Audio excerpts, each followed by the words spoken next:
Welcome to Leaving Nothing to Chance, your go-to podcast where we bring you insights from some of the most influential voices in small business and personal development. Each week, we dive deep into conversations with top thought leaders, authors, and business moguls from around the world, sharing their secrets to success and strategies for growth. Tune in for exclusive content that will inspire, motivate, and equip you to take your journey to the next level. This is Leaving Nothing to Chance. Hello, everybody. Hey, the second book in the Ink and Insight series. We had so much fun with Dennis Henson and with Real Impact. And Dan McCormick was kind enough to join us on show 3. And Dan has a book that is a game changer of game changers. You got to read it. And you got to work with it because it's a very interactive book. Dan and I were just talking about that off screen. This is a very interactive book. So make the purchase and get it at your home. You just came out with a soft copy, I think, as well, Dan. So a little less money if money's tight, but don't worry about the money because Ben Franklin said, you invest the coins in your purse and your mind will refill your purse many times over. I think that's stage price. So, Mr. McCormick, your work of art. Yes. Name Who I Am, 2 words to ignite your transformation. And along with your partner, Ken Shelton, you guys put this together. And I was lucky enough to be a little bit of information here and there as you were putting it together. So thank you for that. And thank you for being one of the dedications in the book as well. But more importantly, let's talk about it. And we're going to break this down like we did with Dennis on a chapter by chapter basis. Now, we're not going to do every chapter, because you need to buy the book. You need to work with it, okay? But we're going to start with chapter 1, because why not start at the top? But Dan, let me throw this out at you and get your response. Mr. Hal Elrod, who most people know who he is, but if you want to tell a little bit about Hal, I know you've gotten to know him through this experience, but Hal has a great expression. Affirmations to me are the most misunderstood and most effective form of personal development. Wow, he said a little, but he said a ton. So funny. I remember exactly where I was on the freeway driving when I called him. And I had heard that it had just come up on a podcast he had done. And I said, dude, I have to quote you in my book on that one. And it's true, he says. It's totally true that affirmations are the most misunderstood form of self-help, personal development, because they're immediate. That's the whole idea of awakening who I am. That's the 2 words that we take specific feeling with us when we say I am. We use ancient language, simple language, I meaning exist, am mean with God, and what follows I am follows you. And so Hal and I have a terrific relationship, and we love talking about affirmations together, and it's a beautiful passage. There's millions of words in the history of self-help, but there's only 2 that you need to come away with in this interview, and that's I am, and what follows I am follows you. So I'm very excited about that quote, that comment, and having Hal do the forward for the book for sure. Bruce Lee said, don't speak negatively about yourself, even as a joke. That's right. It's easy for people to be self-deprecating. It's easy for people to say, oh, I'm old, oh, I'm fat, oh, I'm tired, oh, I'm not a good this, or I'm not a good that. But what Bruce Lee said is so real.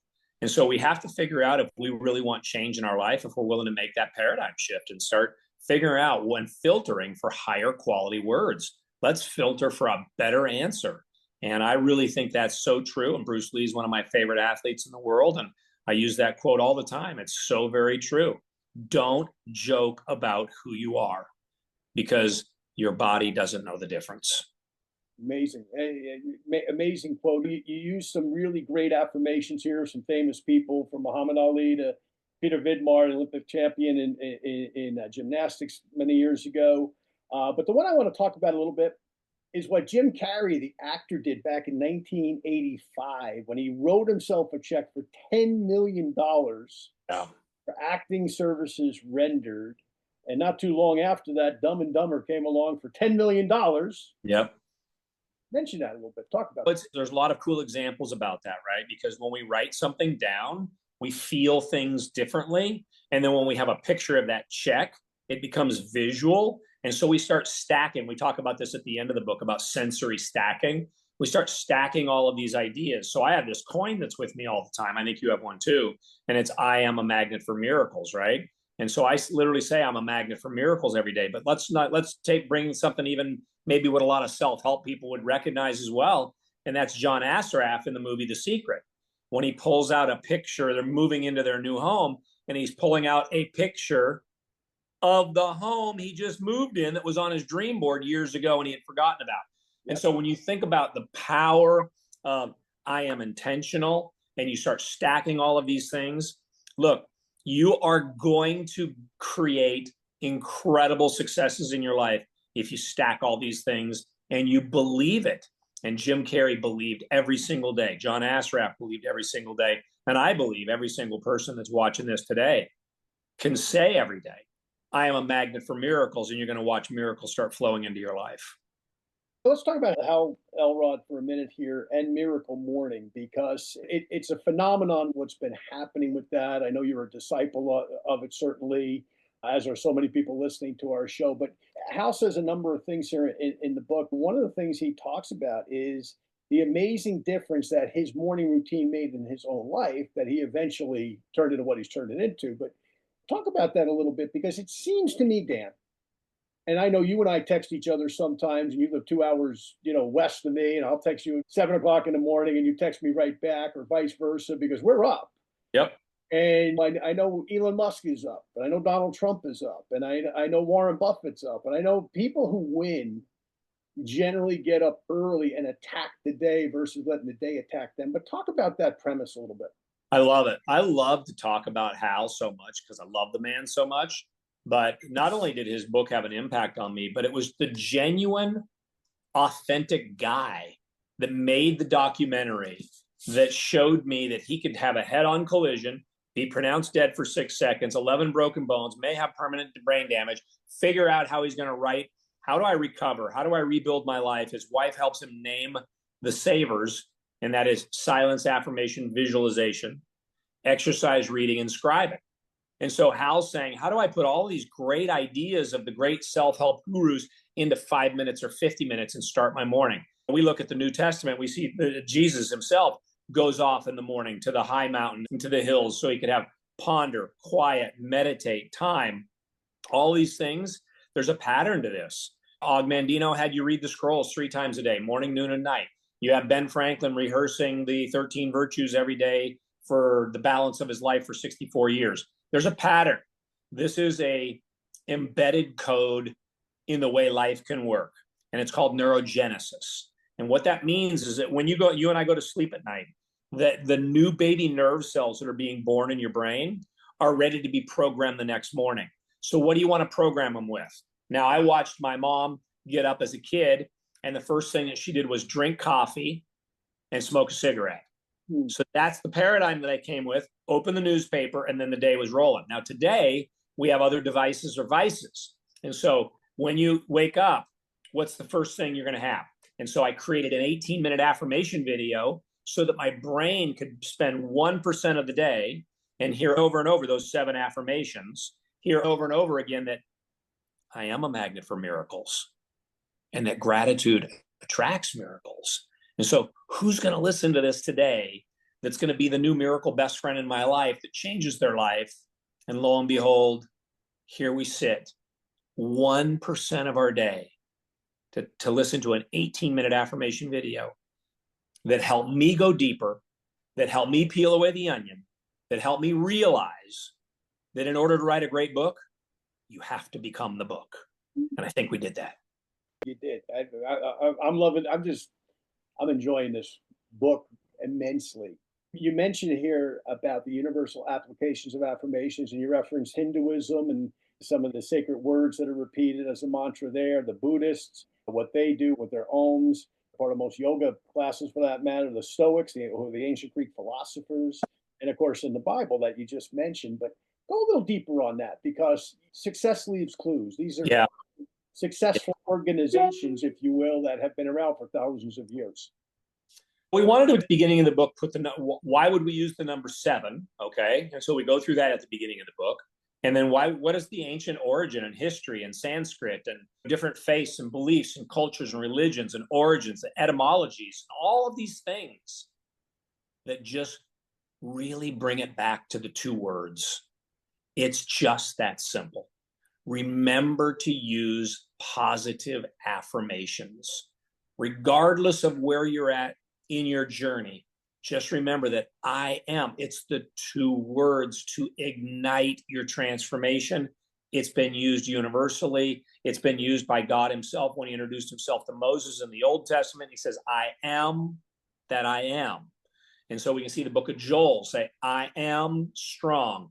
And then we get to the New Testament when we talk about later in the book being a finisher. So there's all kinds of great reasons to have the book start that way, give people context, give people some real breakdown on what do the studies even show for people that utilize I am affirmations? What are the clinical outcomes and the references to better health healing and dealing with anxiety and these types of things. So the book is on the outside, really super simple, 10x your life in very short order. Qualitatively, you can 10x your life today. Right now, you can start, because as soon as you change the words, you start changing the vibration and the energy of your world.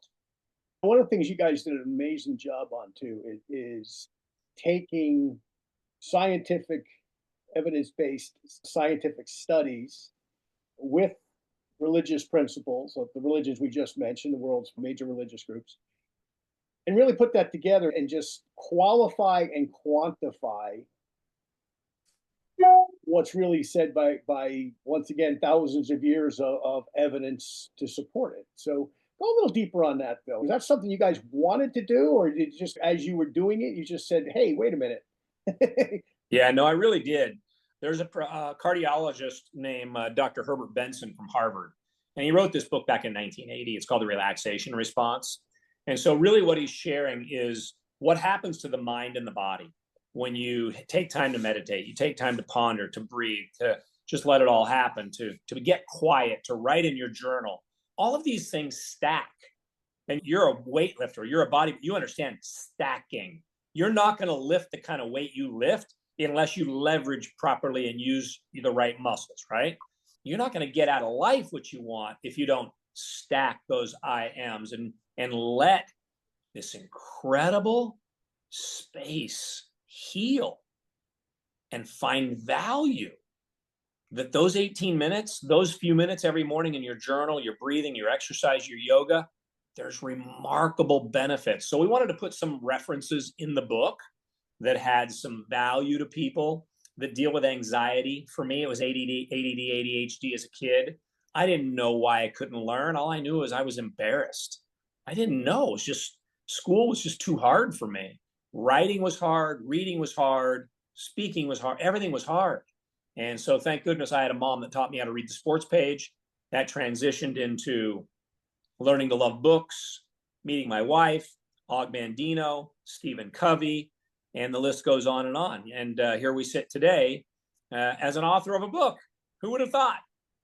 Well, not only a book, a best-selling, game-changing book, because that's what this really is, Dan. You guys, I read a lot of books. I get a lot of books sent to me by a lot of people from all over the world that want to be on the show. And this one's a game changer because it's so interactive. So you've done a great job on yourself. And it's interesting you share all of that because Abe Lincoln had the same problems. Yeah. And in his case, it was a stepmom who had an education, which his dad didn't, and his biological mom, who had passed away, didn't. And it was that woman coming along saying, I'm going to teach you how to read. What if the 16th president never had somebody teach him how to read?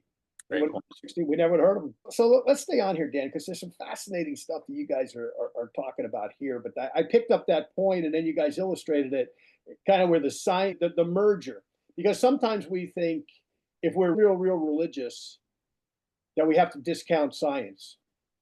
Or if we're really scientific, and you and I in our profession, we know some people that are really scientific. Right. They think, well, therefore God can't exist because... And they walk hand in hand down the road. And you guys did a beautiful job of explaining that in terms of how the mind works and how it influences the body so well. So let's stay on the spiritual quest for a minute. So you say here, the spirit of I am exist in parentheses. The spirit of I am in parentheses. I exist, am with God. Yep. It's a union. It's not separate, and we are not God, but we are with God. Talk about that a little. It's a fascinating concept because I think that most of your listeners will have a faith-based background. They'll have a belief in a higher power. And most people also believe that words have value. And yet we get in a rut and we get stuck and we turn to deprecation. We turn to anxiety. We turn to all the things that lead us down the path of not doing the things to filter higher quality. We're trying to bring people back to, and I always like to use these words. I want people to liken it to their life, their faith, their journey. I want people to be able to take anything they read and liken it to their life. I always say that even if I have a book next to me right now and I've never read the book because the opening sentence was all I need. I never went further. The opening sentence was so powerful to me. That's all I needed. There may be more. When I opened Hal Elrod's book, I never got past the 3 imperatives because the 3 imperatives were so important. So everyone's going to find something out of this book, whether they're writing it on their own, finding their own I am affirmations, because somebody coming at it from an addiction standpoint versus a recovery standpoint versus a relationship standpoint, a financial standpoint, maybe they have different things that they're going to write I am and be centered around. I like to think that the 7 affirmations on the coin are pretty darn good reminders and starting points. I love to start the day knowing that I am a magnet for miracles, because I believe that God wants us to expect miracles in our life. And I believe that the spirit of I am is all that, and that the spirit knows all things. And so I think it's incumbent upon us to be optimists in life. Okay. And I think that we can know that, as Einstein said, either everything is a miracle or nothing is a miracle. I like to start that everything is a miracle, and it starts with I am and the spirit of I am. And hopefully people can find that path for their life and it make it that personal that it's their book. I want to quote a couple things because I love the writing in this.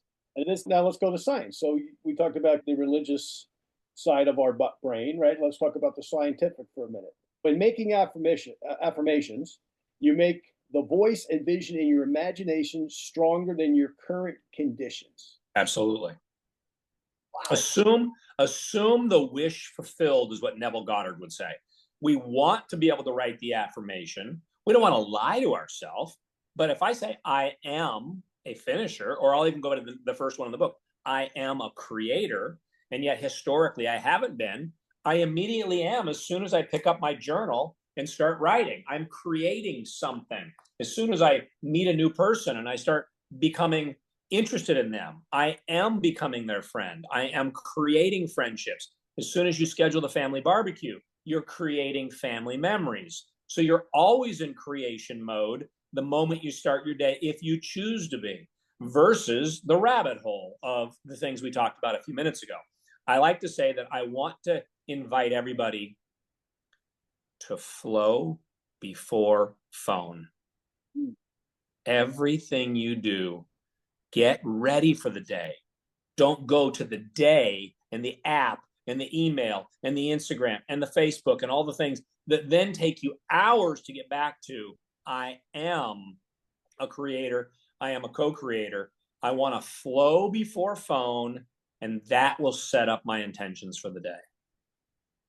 Science-based benefits. Here's what I know. If I'm around somebody that's positive, I feel so much more energetic. Whether that person's older than me, younger than me, doesn't really matter. But if I'm around somebody and they're positive, they got the I am principle down. Man, I'm a different guy than I'm with somebody who says, yeah, everything's bad, everything's this, everything's negative. They're looking for all of the reasons why either they're not successful or their life is not going perhaps the way that they want it to. But there's actually science to this. Talk about that. Absolutely. You talk about Masaru Emoto from Japan doing the rice experiment, doing the water crystal experiment. Yeah, everything's vibration. Everything is energy. This is why I really would invite people to filter for higher quality words, not foul words, not lazy words, not words that can lead to the next person saying something a little bit more crude or rude.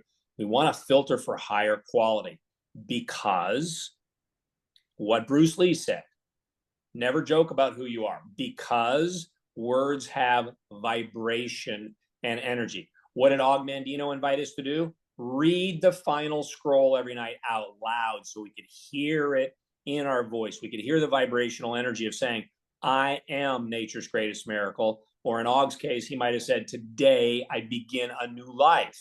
So we have this opportunity to really filter, to really say, if I'm going to purchase this book, if I'm going to go down this path, I truly want to 10x my life, I'm going to take it all in.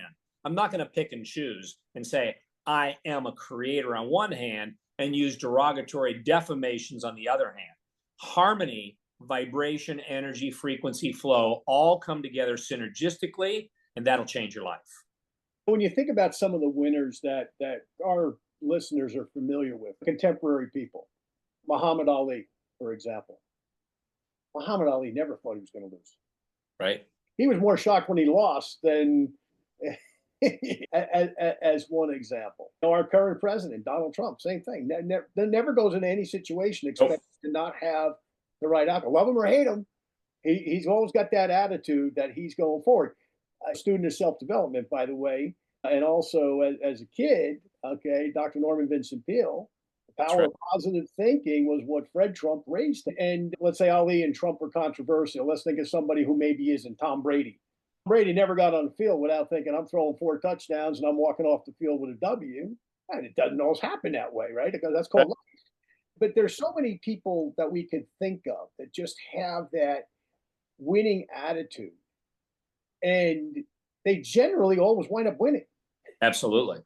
I love a guy named William O'Neill who started a newspaper called Investors Business Daily. He was the youngest man ever to have a seat on the New York Stock Exchange. And he always dedicated a page in the Saturday paper, weekend paper, to what he called New America. But he also had something on positivity all the time. Be positive. He talked about Think and Grow Rich. He talked about other things. And he always had this mantra that I loved, that we live in the greatest country in the world. And right now, somebody's in their basement, somebody's in their garage, tinkering with an idea that's going to have, we're going to see a one-person company in our lifetime, one person, no employees, be worth $1 billion because of the way AI can be changed, or DeepSeek, or all these iterations. And so you think about where we're living in the world right now. This is the greatest time in the history of the world for you to be, I am a creator. I am intentional, to be all in on filtering, framing, and building a new floor for you that always is lifting you to higher ground each and every day. Yeah, it's funny you mentioned O'Neill, because I heard him speak once years ago when I was working in Manhattan for MetLife 40 years ago. Yeah. And he had another great statement. How you think is everything. Wow. Yeah. Once again, another guy, super successful, legend of what he did, iconic. The people in the financial world, everybody knows who he is. Yep. So let's come back to a couple things here, Dan. One of the things I love that you have done with this book is, and you probably can't see this, folks, with my camera. You can't see my scribble, okay? But this is an interactive book. And Dan, you and I have both heard the expression, you don't read a book, you study a book. Exactly. That's what this is. So there's some questions at the end of the chapters. So, the first one, to sum up chapter 1, are what are your thoughts about yourself when you're not consciously thinking? Yep. Huge. And I actually had to sit and think about that after reading the chapter. And I did this on a Sunday, by the way. I'm a little bit better spiritually on Sunday because I go to church in the morning and I'm not as busy with life and social media and all the stuff you mentioned a few minutes ago. And I said, here was my answer, Dan. I hope everybody doesn't mind me answering. I'm going to answer. I want to be truthful with people. Yeah. Because I love this book, and this book, you need it, folks. Okay. Anyway, here was my answer. Very simple. I need to win by outworking everyone else. Mm. Now, what's winning? Winning doesn't mean I have to be the top distributor in my company. Winning doesn't mean I need to make more money than my next door neighbor. Winning is a personal thing. Like Dan, I wasn't raised in the great circumstances. Okay. My parents, yeah, my dad was an alcoholic. Okay. Oh. So we were raised being told we were not good, my sisters and I. How do you overcome that? Okay. You constantly have to develop that attitude of winning, and this book will help you to do that. But in my case, I've never been lucky. I just always been a real hard worker. And I know that about myself, that I need to outwork other people, because if they're putting in 8 hours, I need to put in 10, because I don't learn as quickly as some people do. I don't pick up things as quickly as some people do. So I got to outwork them. If they're going to make 50 phone calls, I'm going to make 65. Yep. And that's just me. So that's one of the things I got out of just this first chapter, Love it. by the way, is I need to outwork people. Secondly, to come back to the question about what do you think about when you don't have to think? Like, you can only imagine what Elon Musk would think when he doesn't have to think. Like, it's just got to be insane, right? But it really changes your life when you can get quiet. And when you can just be where you are and really contemplate the mysteries of the universe, the world, the spirit, the future. And really what I believe is that this time for me is a time to prepare to meet God. So I have to spend that time in the morning reading, writing, studying, pondering, and praying to how I can be better, be more aligned on who I can serve, how I can live, love, and be the best I can be. And so I really like the question. It was inspired in me probably 41 or 2 years ago when I heard that. What do you think about when you don't have to think? and you go one step further on this question, okay? Of the science-based benefits you just read, which is the most exciting or important for you to manifest? Yeah. And I summed that up, for me anyway, that I am creates powerful incentives for change. Yeah. Huge. Consciously, Rapid. consciously and subconsciously. Yep. Right? Because it's I can take the picture of the next house that I want, and I can cut it out, and I can put it on my refrigerator. And I can do that. That's a good thing to do. Yep. But if I don't do the work to get it, that's not going to happen. And that work is not just the work of making the phone calls, doing the meetings, meeting the people. It's the work on me, self-development that I am constantly going through. And when I say I'm talking both on a personal level and also to my audience. Some of you are going through things right now in your life and in your careers. A lot of unknowns. Okay. Some of you are in the process of switching from company A to company B. Some of you maybe even switching careers, right? Because our audience is not just network marketing anymore. It's people in all different industries, insurance and real estate and healthcare and all sorts of different things. That being the case, okay, what is it, once again, Dan, and let me ask you this question. How do they manifest that? Besides reading the book, obviously, but how do they help manifest that in themselves so that whatever that next journey is, maybe undefined, but that they go there equipped with the right tools up here and here, because the heart's just as important as the brain, okay? Yep. So that they do it right. And when they get to that journey's answer, I'm going to be here or there, that they manifest it in a very productive and professional and successful way. So I think that's going to be an individual case. Like for me, it took me 7 years to fully appreciate the greatest salesman in the world. It took me 2 years to get off my plateau after sitting on the plateau for 10 years when I read Miracle Morning and became Hal's friend and Ken Shelton's friend and Benjamin Hardy's friend, and they all are part of my book. So I think everybody's going to have an individual experience on that one. And I think nuance is great because there's no two fingerprints that are the same. There's no two stories that are the same. There's no two exact talents and unique gifts that are the same. And so I don't know that I have a great answer for that other than just say nuance is real. But what's exciting about it is the manifestation of where you're going. Your identity right now is already known. Your friends might say, hey, tell me a little about John. I know John to be this power lifter. I know John to be a public speaker. I'm a podcast host. But somebody might say, I know John to be an incredible reader, right? An incredible writer. How many books have you put out, John? Well, 5 now. 5 books. So somebody might know you as an author. So I think there's so much nuance to that story. And I'm very much aligned with the idea that nuance is real, timelines are real, and that the subconscious is real. Assume the wish fulfilled, or I'll change Neville Goddard's comment. Assume the I am affirmation fulfilled.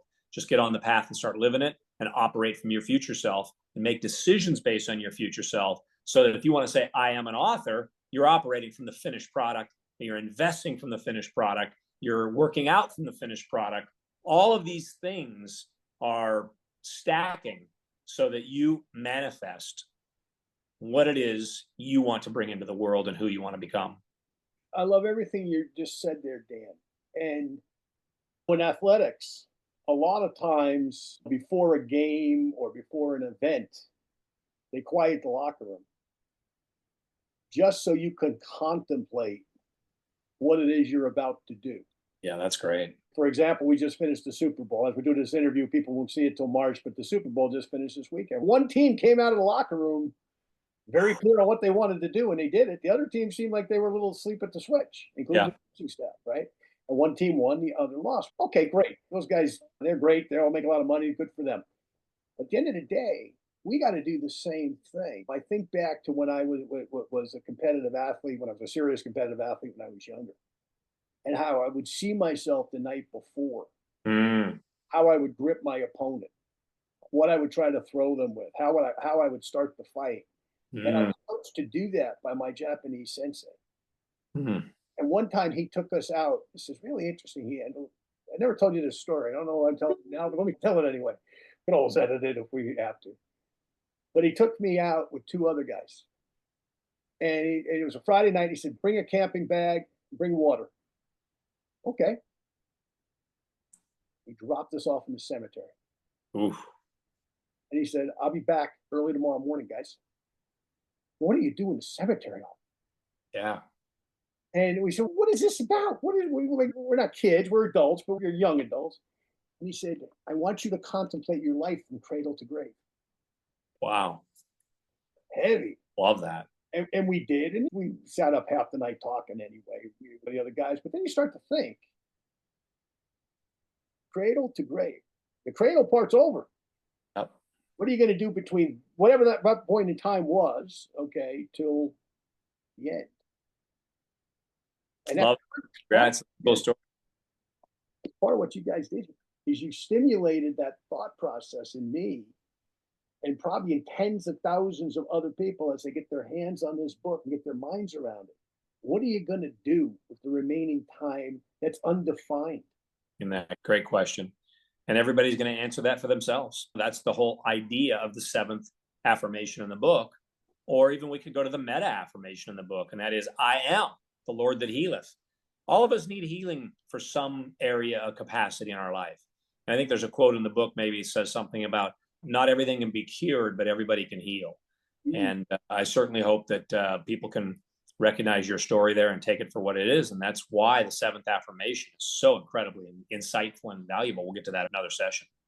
Dan, this has been amazing because we want to talk more about the seven affirmations, but we want to give people an overview. Yep. Because we're going to do this for the next few Wednesdays. Okay, folks, so hang on. We have at least 3 more chapters, maybe 4. We can always pivot longer or shorter, but we don't want to tell you the whole book because you really should go out and buy it. So, Dan, to that question, where do they get it? They can certainly go to Amazon. They can get the audio file on Sound. You can get the Kindle version, hardback, softback. They can also go to affirmiam.com as my website. We have other tools that are beneficial. I wanted to build a coin. I want people to feel the affirmations every day.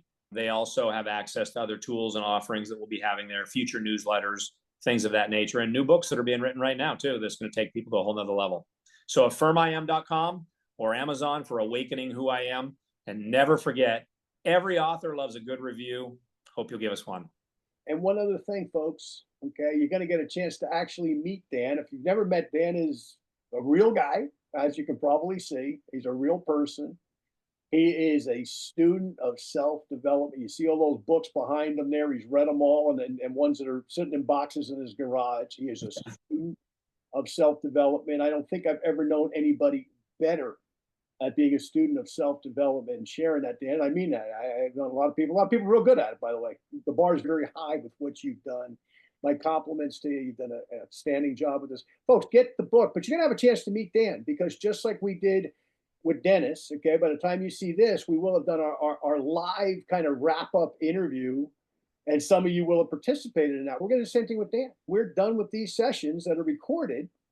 We're going to record a session with Dan where you can get on and you can say, Mr. McCormick, I want to know about this or that. Or better yet, like myself, do the exercises and come back and say, hey, here's what I gained from what you put together. Because there's nothing Dan wants to hear more than that you've grown because of his hard work along with Mr. Shelton on this enterprise. So, Dan, last word's yours, bud. Just God bless everybody for taking the time, investing in yourself. You're the most important thing, the most important investment in your life. And I know that those two simple words, I am, and what follows I am will follow you in your life. And we look forward to being with you on the next session. It's going to be a great time. Thanks, John. Thanks, Dan.